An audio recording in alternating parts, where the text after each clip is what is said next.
In November 2014, I stood with the Inspector General as he detailed the results of an inquiry made into the work of the NOPD Special Victims Section from 2011 to 2013. Mayor Landrieu made it clear the problems identified were unacceptable. And then I made a commitment, along with the men and women of the police department, to get this right. What we know now is that the majority of the problems identified by the OIG were the result of either bad systems, no systems, or poor supervision, or a combination.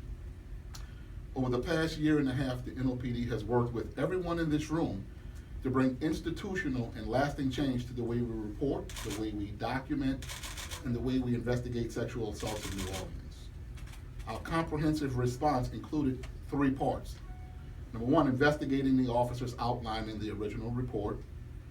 Number 2, reinvestigating the cases outlined in the original report. And number 3, putting in place new practices to ensure that this never happens again.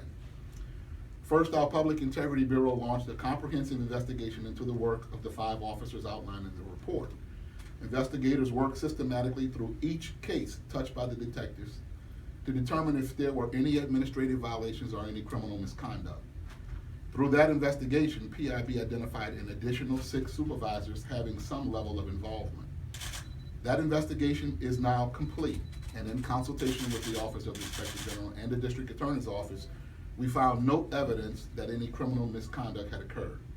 However, a number of administrative violations were identified, and the disciplinary hearings for those officers and supervisors are scheduled to take place over the next couple of weeks. At the same time, I appointed then Commander Paul Noel to lead a special task force to reinvestigate cases worked by these 5 SVS detectives from 2011 to 2013. Excuse me. In addition to the initial sexual assault cases referred by the OIG, the special task force took on several other cases that involved 1 or more of the 5 detectives. And so our goal was to ensure that all victims of these crimes feel that justice has been served. To ensure justice, the team approached each case like a cold case detective by gathering as much evidence as possible to bring a final case to the district attorney for possible prosecution. In addition, the OIG and the Federal Consent Decree Monitor review every investigation completed by the task force. To date, the task force has completed 106 of those investigations. Of the 106 completed investigations, 10 of those have been cleared. That work has transitioned from the current SVS to the current SVS unit team and is now ongoing. Finally, with the assistance of the Mayor's Sexual Assault, the Sexual Violence Response Advisory Committee, the Consent Decree Monitor, and the OIG, we completely overhauled the Special Victim Section to root out the problems and to get this right. We brought in new leadership to immediately right the ship and improve accountability and supervision. We created and implemented new systems of accountability to ensure detectives properly investigate and document all sexual assault investigations. New standardized investigative checklists that require supervisory verification that the work is actually being done. The SVS commander and supervisors meet weekly with detectives to review current investigations, and supervisors are now required to attend all district attorney sex crimes charge conferences and then document all of the outcomes.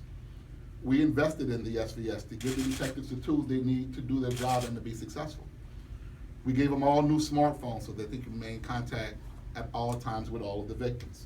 We gave them all brand new vehicles to get to the scenes quickly. We gave them brand new cameras to better document crime scenes, new laptop computers so that they can work from anywhere. And then we gave them a 5% pay raise to all SVS detectives and supervisors to recruit and retain the best. And to show my commitment to the victims of these terrible crimes, last year I moved the entire sex crimes unit to the Family Justice Center. Now this gives our detectives additional resources to provide to victims. But still we know that the caseloads can be overwhelming. In fact, in the first quarter of 2016, the number of reported sexual assaults was actually up 95% compared to the same time last year. Believe it or not, that's a good thing. That tells us that the victims of sexual assault are feeling more comfortable reporting these crimes to the police. But it also means we need more detectives. So I beefed up the SVS by adding additional detectives, and we will continue to add detectives to that unit as we grow. We also brought in civilian investigators for the first time and social workers to help. That brings us to today, where this independent report shows that the hard work we've done has made a difference. Not only is there no evidence that a single case has been downgraded, but NOPD actually upgraded classification of more than half of the sex crime cases we receive. This is a clear demonstration of our commitment to actively and aggressively investigate all rapes reported to us. The report further finds that all the investigative files reviewed by the OIG contain complete and appropriate documentation. This is an important accountability tool that ensures that no case will receive anything less than a complete and thorough investigation.